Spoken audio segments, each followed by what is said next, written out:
जो नागरिकों पर होल्डिंग टैक्स के माध्यम से माननीय सर्वोच्च न्यायालय के निर्देश पर नगर निगम के निगम प्रशासन के द्वारा गरीबों को नोटिस दिया गया और नोटिस में जो कहा गया है कि आप उक्त तारीख को आप नहीं पहुंचते हैं, आपके मकानों को सील कर दी जाएगी, आपके बिजली कनेक्शन और पानी को काट दिया जाएगा। तमाम जो पटना की जनता है, लगभग 50,000 लोगों को नोटिस दिया गया है और संभावना है कि 1 लाख से ऊपर और नोटिस लोगों को दिया जाएगा। पटना की जनता भयभीत है, लोग डरे महसूस कर रहे हैं। जो गरीब है, जो रोज कमाने खाने वाले लोग हैं, ऐसे लोग चिंतित हैं। इस निर्णय के विरोध में हम लोग जो 27 तारीख का नगर निगम का बोर्ड का बैठक है, उसमें सारे पार्षदों का और प्रशासन का घेराव करने का काम करेंगे। ये बताइए, पटना मेट्रोपॉलिटन जो सरकार मानती है कि पटना शहर बिना आवासीय और गैर आवासीय का विगणित किए, निर्धारण किए, आप उसको आप एकाएक टैक्स निर्धारण करने के लिए भेज रहे हैं, टैक्स के लिए बोझ दे रहे हैं। ये एक तरफ सरकार, जिला प्रशासन, निगम प्रशासन इसको गरीबों को मारना चाहती है, गरीबों का हक, हुकूक का पैसा, मेहनत का पैसा को छीनना चाहती है।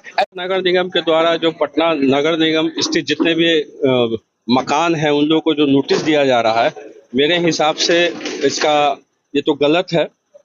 सबसे पहले पटना नगर निगम में आज से कभी भी हम लोगों ने आवासीय गैर आवासीय आवंटन हुआ ये किसी को जानकारी नहीं है, ना मुझे ना मेरे जो पूर्वज हैं, जो अभिभावकगण हैं, बूढ़े बुजुर्ग हैं, किसी को नहीं पता है। और सबसे दिलचस्प बात है कि नगर निगम जो है पहले से पूर्व में ही कॉमर्शियल टैक्स भी लेते आ रही है। जनता परेशान है। मेरी सरकार से आग्रह है कि आप जल्द से जल्द इसके लिए एक कमेटी बनाइए और जनता परेशान ना हो, उसके लिए कोई ऐसा फार्मूला निकालिए जिससे माननीय उच्च न्यायालय का सम्मान भी हो जाए। भाग्य है कि जिसके हाथ में पटना की जिम्मेदारी है, पटना को सजाना है, संवारना है, वहाँ की जनता के अधिकार हक हुकूक की रक्षा करना है, वही बेचारा बेचारी बन के बैठा है। तो पटना का क्या हो? सर्वोच्च न्यायालय ने नगर निगम जो पूरे देश की है उससे सिर्फ इतना प्रश्न किया है कि आप ये जाकर देखो कि किस आवासीय क्षेत्र में कहाँ कहाँ कमर्शियल एक्टिविटी हो रहा है।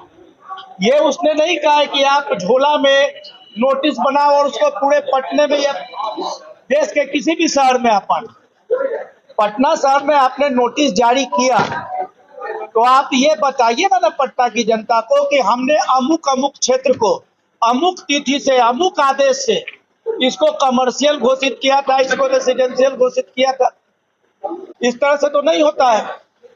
आप पहले ये तो बताइए, अगर आज हम जिस क्षेत्र में व्यवसाय कर रहे हैं अगर वो अवैध था तो आप दशकों से हमसे प्रॉपर्टी टैक्स में कमर्शियल टैक्स कैसे लेते हैं?